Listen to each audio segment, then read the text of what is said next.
Et on n'est plus très loin du game over. En tout cas, ils ont perdu quelques barres de vie. Si on veut rester dans le jeu vidéo ces derniers mois, c'est vrai que ça s'est enchaîné. Dernier coup dur en date, c'est ce report annoncé d'Assassin's Creed Shadows. Alors Assassin's Creed, c'est le joyau de la couronne d'Ubisoft. C'est vraiment la franchise sur laquelle ils ont bâti une grande partie de leur réputation. Il devait sortir le 15 novembre. Ça devait être l'un des blockbusters de la fin de l'année. Finalement, ce sera le 14 février prochain, temps nécessaire pour peaufiner l'expérience, explique Ubisoft. Apparemment, le jeu n'est pas prêt.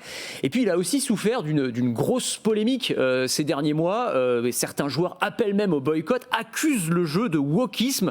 Pourquoi ? Parce que le personnage principal de ce jeu qui se déroule dans un Japon médiéval est un samouraï noir. Alors, c'est pas le seul élément non plus. Derrière, c'est peut-être une remise en cause plus globale des modèles de jeu qui ont fait le succès d'Ubisoft, sur lequel il parie énormément. Ces fameux mondes ouverts qui laissent énormément de liberté aux joueurs, mais qui font pas toujours recette commercialement. On peut penser à Star Wars Outlaw, qui a été aussi un énorme flop commercial, alors que les attentes étaient très hautes. Ils ont enchaîné en fait les échecs commerciaux là ces derniers mois. On peut citer le dernier Prince of Persia, Skull and Bones aussi, qui était un jeu sur la piraterie, 200 millions de dollars de développement, et il s'est fait démolir par la critique. Il y a aussi l'annulation de projets importants. Bref, ça commence à faire beaucoup. Il y a une accumulation et ça se ressent évidemment, y compris dans le cours de bourse, puisque le titre a perdu la moitié de sa valeur sur un an et qu'il renoue avec ses plus bas historiques.